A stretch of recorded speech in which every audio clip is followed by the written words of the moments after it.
আসসালামু আলাইকুম। আজকে আমি আপনাদেরকে ডিমের কুরমা করে দেখাবো। তো চলেন দেখো শুরু করি। এখানে আমি ডিমগুলি সিদ্ধ করে নিলাম। সিদ্ধ হয়ে গেলে ডিমগুলো ছিলে নেব। ছিলা হয়ে গেলে এখানে নুন হলুদ মাখিয়ে নেব। তারপর এখানে কাঁচামরিচ দিয়ে দিলাম। তারপর পেঁয়াজ কুচি দিয়ে দিলাম। তারপর রসুন কুচি দিয়ে দিলাম। এখন সবগুলো একসাথে ব্লেন্ড করে নেব। তারপর এখানে আমি এটা কড়াইতে পরিমাণ মতো তেল দিয়ে ডিমগুলো দিয়ে উল্টে পাল্টে ভালোভাবে বেঁচে নেব। ভাজা হয়ে গেলে ডিমগুলো তুলে নেব। এখানে আমি একটা কড়াইতে পরিমাণ মতো তেল দিয়ে দিলাম। তেল গরম হলে এখানে গরম মশলা যা আছে সব দিয়ে দিলাম।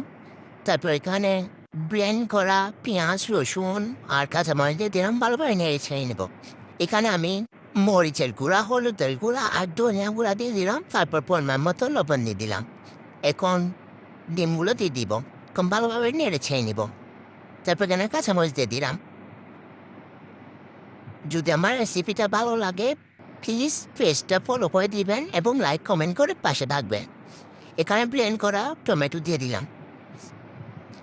এখন ভালোভাবে নেড়ে চেয়ে নেব। তারপর এখানে দুধ দিয়ে দিলাম। তারপর ভালোভাবে নেড়ে চেয়ে নেব।